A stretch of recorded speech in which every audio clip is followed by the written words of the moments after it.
혹시 이 말을 들어보셨을까요? 잘 들으셔야 됩니다. 기러기 토마토 스위스 인도빈 똥별돌며 우영우. 똑바로 읽어도 거꾸로 읽어도 우영우. 제가 설교 준비하면서 여러 번 반복했는데도 너무 어렵더라고요. 지난해 여름 인기리에 방영된 한 드라마 주인공이 자기를 소개할 때 했던 인사말입니다. 한번 따라해 보시겠습니까? 기러기 토마토 스위스 인도인 별돌병 우영우. 똑바로 읽어도 거꾸로 읽어도 우영우. 한번 해보세요. 기러기 토마토 스위스 인도인 별똥별 우영우.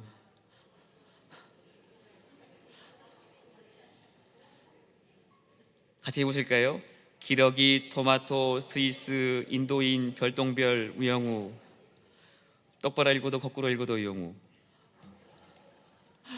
어려우시죠? 자신의 이름을 아주 재미있고 또 재치 있게 소개하는 인사말입니다. 한동안 제 딸도 이 인사말을 따라하기도 했는데요. 제 딸도 이름이 똑바로 읽어도 거꾸로 읽어도 똑같습니다. 제 아내 이름도 똑바로 읽어도 거꾸로 읽어도 똑같습니다. 가끔은 둘째도 앞뒤로 똑같은 이름으로 지을 걸 그랬나 하는 생각을 하기도 합니다.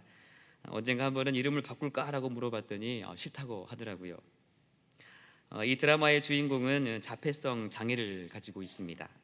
그렇지만 특별한 인지 능력을 가지고 있어서 변호사가 됩니다. 그리고 고래를 아주 좋아합니다.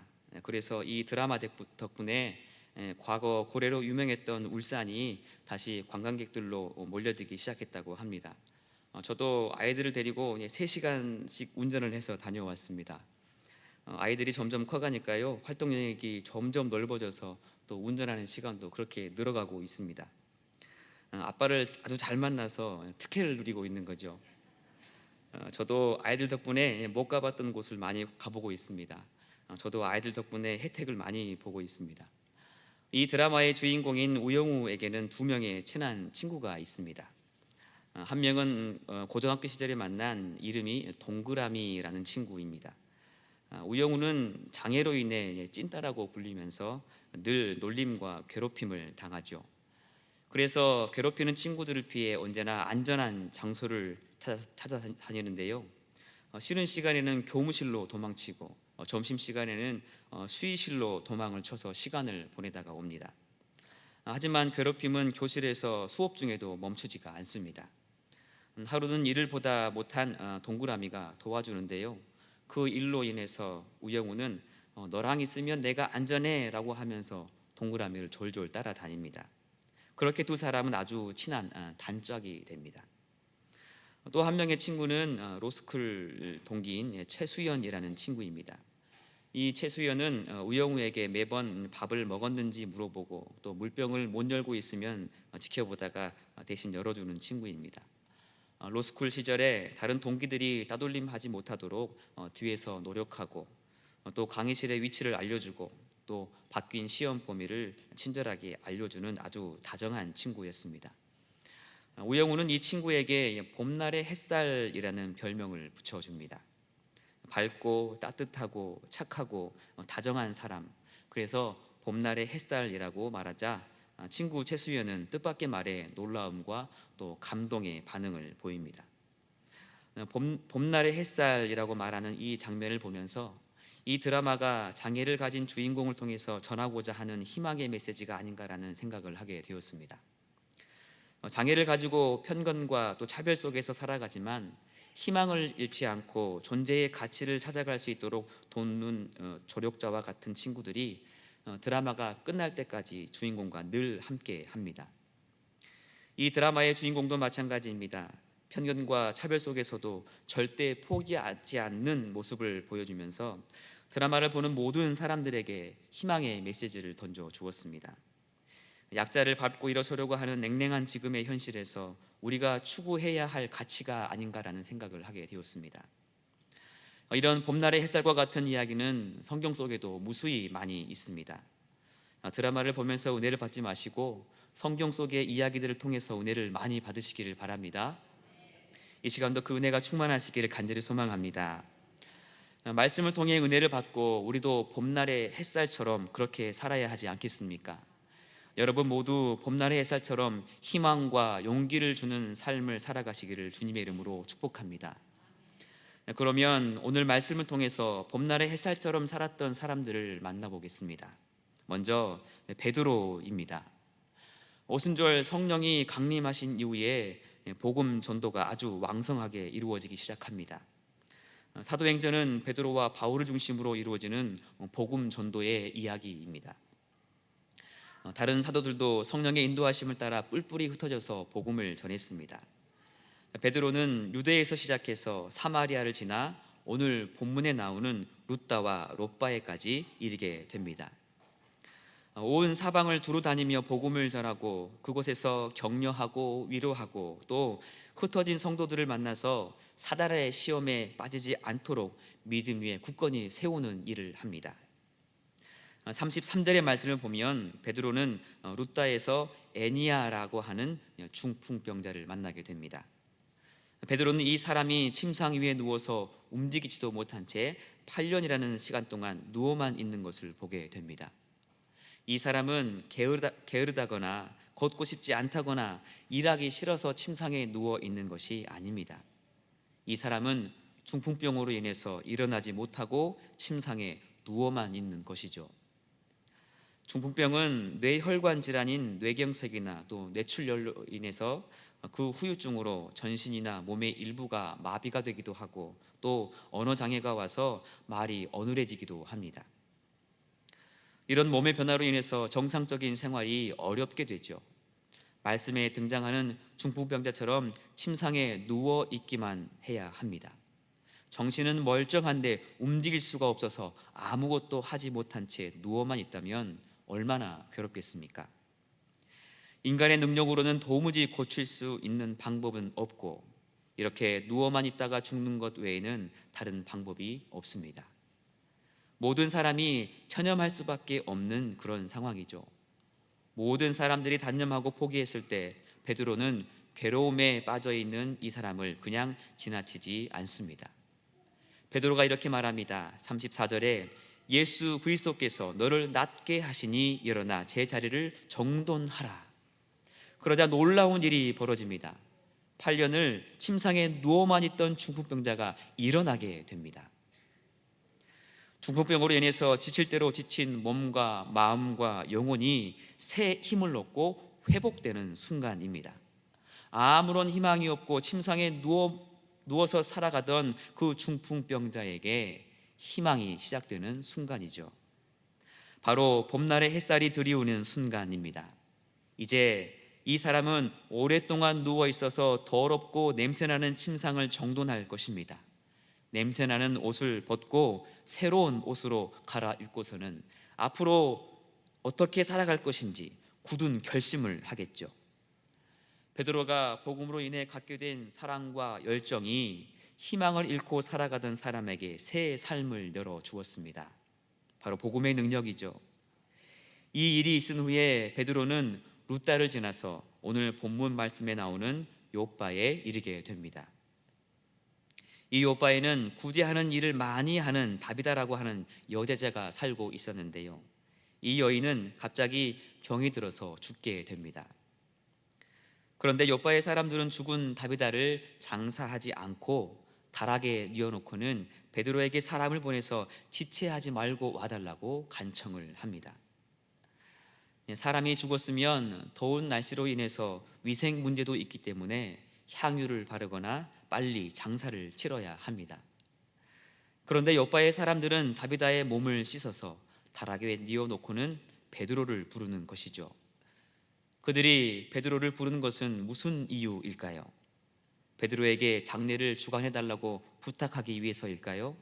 아니면 베드로가 룻다에서 중풍병자를 고쳤다는 소문을 듣고는 다른 기대감을 갖고 있었을까요? 보통 사람이 죽으면 집에 1층에 둡니다. 왜냐하면 사람들이 와서 조문을 해야 하기 때문이고 또 시신을 가지고 무덤으로 옮겨야 하기 때문이죠. 다락에 있다면 사람들이 조문을 하기도 어렵고 나중에 무덤으로 옮겨가기도 쉽지가 않습니다. 그런데 사람들은 죽은 다비다를 다락에 뉘어 놓습니다. 열왕기상 17장을 보면 엘리야는 죽은 과부의 아들을 다락에 누이고는 하나님께 기도해서 살려줍니다. 이때도 죽은 아들을 뉘어둔 곳이 다락입니다. 성경은 여러 곳에서 다락이 등장합니다. 그런데 성경의 다락은 우리가 알고 있는 다락의 개념과는 좀 다르게 등장합니다. 예수님께서 승천하신 후에 제자들이 마가의 다락방에 모이게 되죠. 그리고 그 다락에서 무슨 일이 일어납니까? 오늘 찬양의 가사처럼 성령이 임하게 됩니다. 절망하고 좌절하고 두려움에 빠져있던 제자들, 함께 모였던 많은 성도들이 성령의 역사를 통해서 새 희망을 얻게 됩니다. 새 힘을 얻어서 복음의 놀라운 역사를 이루어가게 됩니다. 예수님을 부인하고 십자가의 죽음을 목격하고서 고향으로 도망쳤던 베드로가 사방으로 두루 다니면서 복음을 전하게 된 것도 바로 마가의 다락방 사건 때문입니다. 그곳에서 경험한 그 은혜, 그곳에서 경험한 봄날의 햇살과 같은 그 따스한 주님의 사랑을 통하여서 새로운 희망을 얻고 새 능력을 받아서 복음 전하는 일을 힘써서 할 수 있었던 것이죠. 다락은 바로 이런 곳입니다. 우리가 알고 있는 다락과는 너무나 다른 의미이죠. 희망이 있고 생명이 있고 새로운 역사가 있는 곳이 바로 다락입니다. 요바의 사람들은 아마 이런 다락의 희망을 가지고 죽은 다비다를 뉘었을 것 같습니다. 그리고 중풍병자를 고쳤다는 소문을 듣고는 바로 베드로를 오라고 청한 것이었겠죠. 베드로는 급히 달려와서는 그곳 다락에서 죽은 다비다에게 말합니다. 다비다야, 일어나라. 그러자 놀랍게도 죽은 다비다가 눈을 떠서 베드로를 보고 일어나 앉습니다. 40절에 그가 눈을 떠 베드로를 보고 일어나 앉는지라.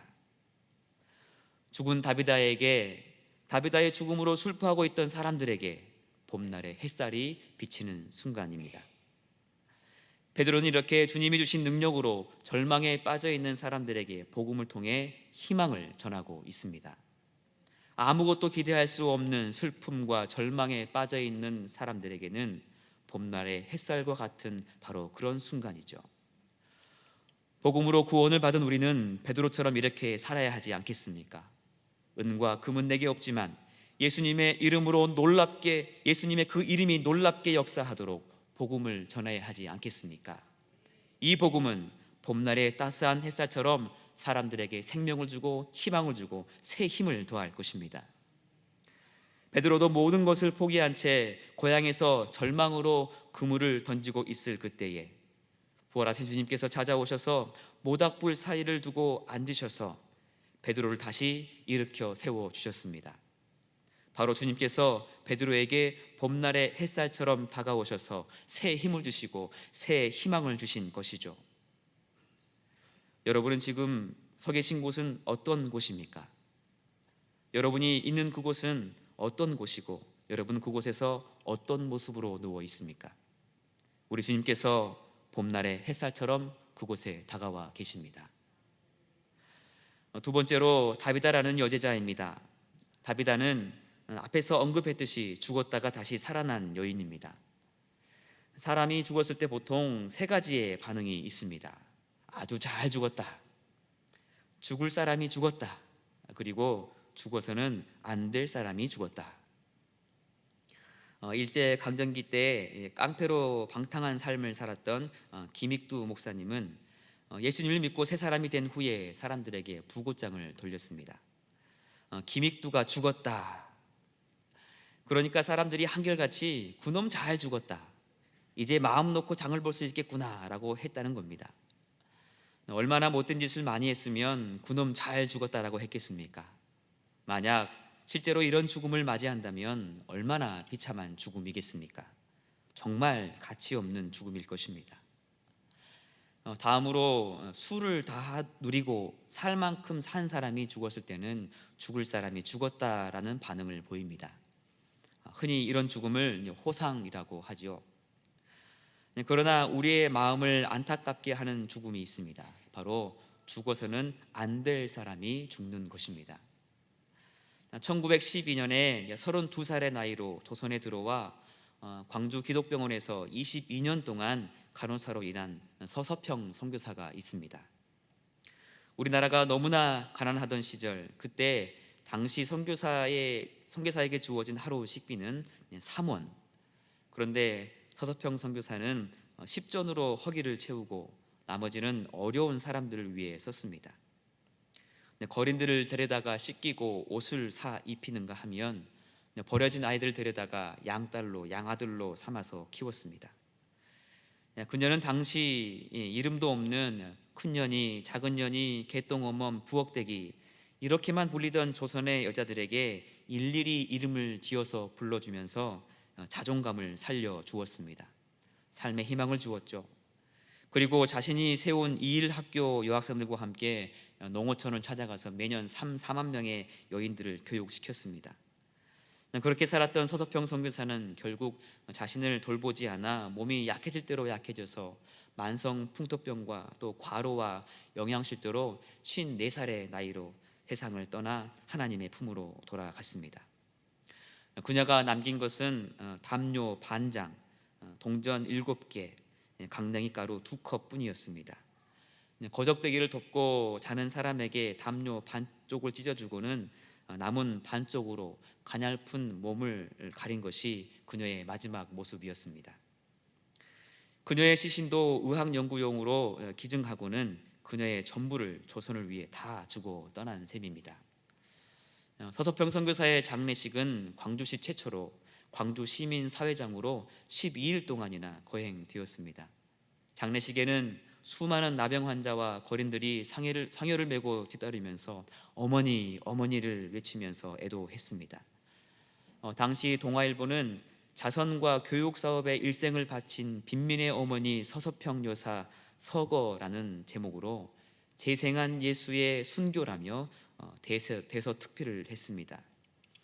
서서평 선교사의 사랑과 희생을 통해 희망과 용기를 얻고 새 삶을 살게 되었던 사람들이 그녀의 죽음 앞에서 죽어서는 안 될 사람이 죽었다라고 하며 슬퍼하고 아쉬워했던 것이죠. 오늘 본문에 나오는 다비다가 죽었을 때 사람들이 보인 반응도 바로 이 세 번째 반응이었습니다. 죽을 사람이 죽었다라고 죽어서는 안 될 사람이 죽었다라고 하면서 애통해한 것이죠. 다비다의 죽음은 온 요바를 슬프게 잠기게 했습니다. 사람들은 왜 이렇게 다비다의 죽음을 안타까워했을까요? 그것은 바로 선행과 구제하는 일을 많이 했기 때문입니다. 본문에는 2가지 이름이 나오는데요. 다비다는 아랍어 이름이고 도르가는 헬라어 이름입니다. 다비다가 도르가라는 헬라어 이름을 가지고 있는 것을 보면 헬라파 유대인이었던 것 같습니다. 그 이름은 암사슴이라는 뜻을 가지고 있는데요. 은혜로움, 아름다움을 상징하는 그런 뜻을 가지고 있기도 합니다. 다비다는 이름 뜻에 걸맞게 누구보다 선행과 구제에 아주 헌신적이었던 아름다운 심성을 가진 여인이었습니다.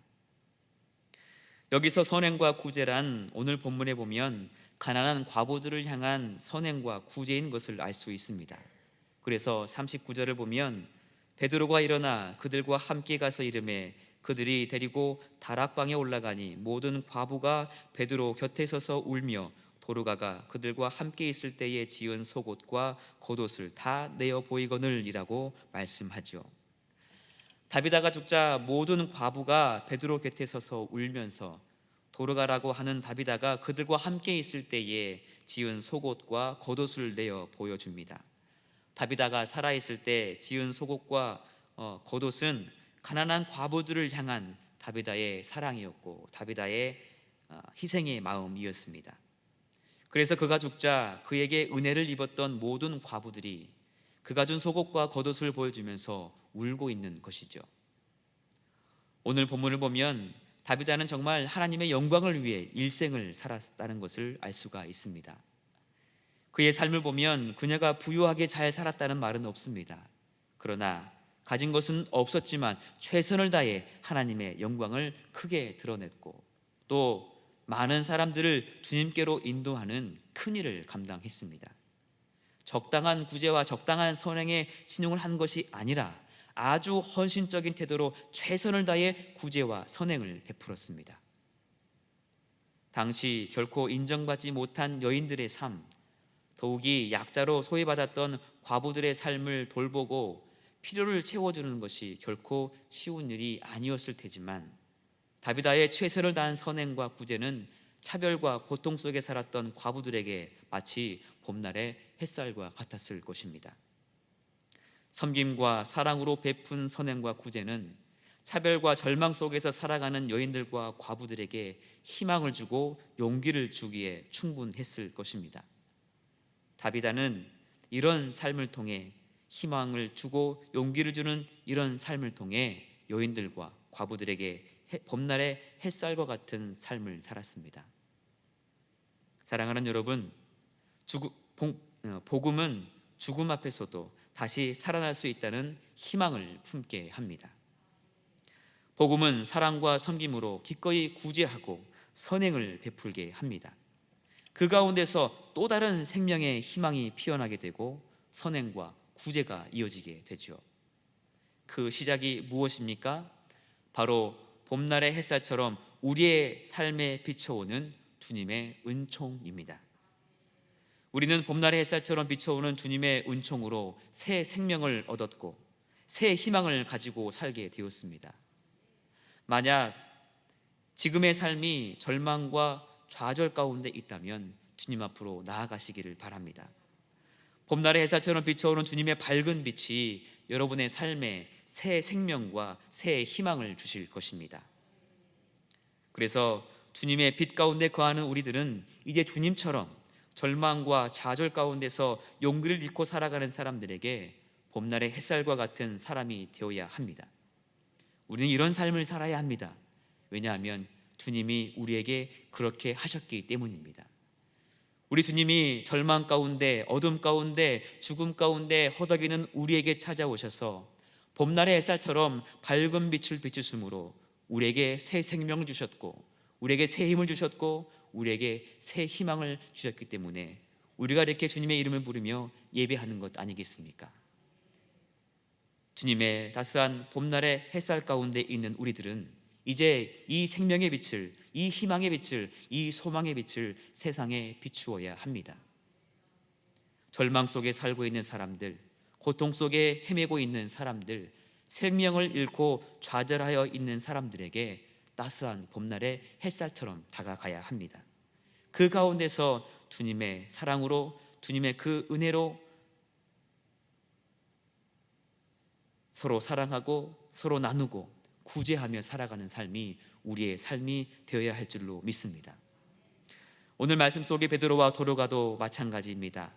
부활의 주님으로부터 봄날의 햇살을 받은 그 은총으로 새 생명과 새 희망을 얻어서 이제는 어둠과 절망과 슬픔이 있는 그곳에서 봄날의 햇살을 비추는 삶을 살았던 것이 바로 베드로와 도로가의 삶이었습니다. 그들의 삶 또한 밝은 빛 대신 주님의 은총으로 인한 것입니다. 우리는 베드로처럼 세상을 누비면서 더욱이 죽은 사람을 살려내는 능력을 가지고 그렇게 복음을 전할 수는 없습니다. 그러나 다비다처럼 내가 속한 곳에서 최선을 다해 사랑하고 섬기면서 구제하고 선행을 할 수는 있습니다. 베드로에게 능력을 주셨던 주님의 권능과 영광을 믿으면서 다비다처럼 삶 속에서 우리의 선행으로 주님의 사랑이 봄날의 햇살처럼 사람들에게 비추어진다면 많은 사람들이 주님을 믿게 될 것입니다. 42절을 말씀합니다. 온 요바의 사람이 알고 많은 사람이 주를 믿더라. 구원은 예수 그리스도를 믿는 사람들이 받는 특혜가 아닙니다. 복음을 전할 수 있는 특권을 받은 것입니다. 구원을 받은 것에 멈추지 마시고 이제 복음 전하는 자의 특권을 가지고 나아가 전하시기를 간절히 소망합니다. 따스한 봄날의 햇살처럼 그 빛을 비추음을 통하여서 어두운 곳에 또 그곳 가운데서 절망에 빠져있는 사람들에게 밝은 빛으로 새 생명과 희망을 더해주시기를 간절히 소망합니다. 우리 주님께서 함께 동행하심으로 그 역사를 이루어 줄 것입니다. 부활하신 주님의 복음을 가지고 봄날의 햇살처럼 사셔서 어둠과 절망과 슬픔이 있는 곳에 생명과 희망과 용기를 주고 더욱이 하나님께 영광을 돌리시는 여러분 모든 삶이 되시기를 주님의 이름으로 축복합니다.